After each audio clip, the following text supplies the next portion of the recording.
So even though it gets dark a little early, I still want to take advantage of no snow. So we're still milling by headlamp.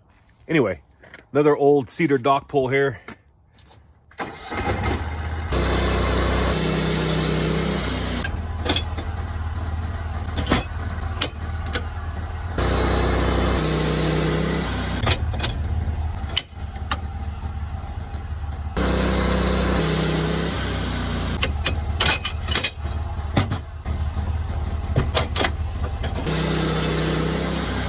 Nine by 9, 10-foot cedar beam.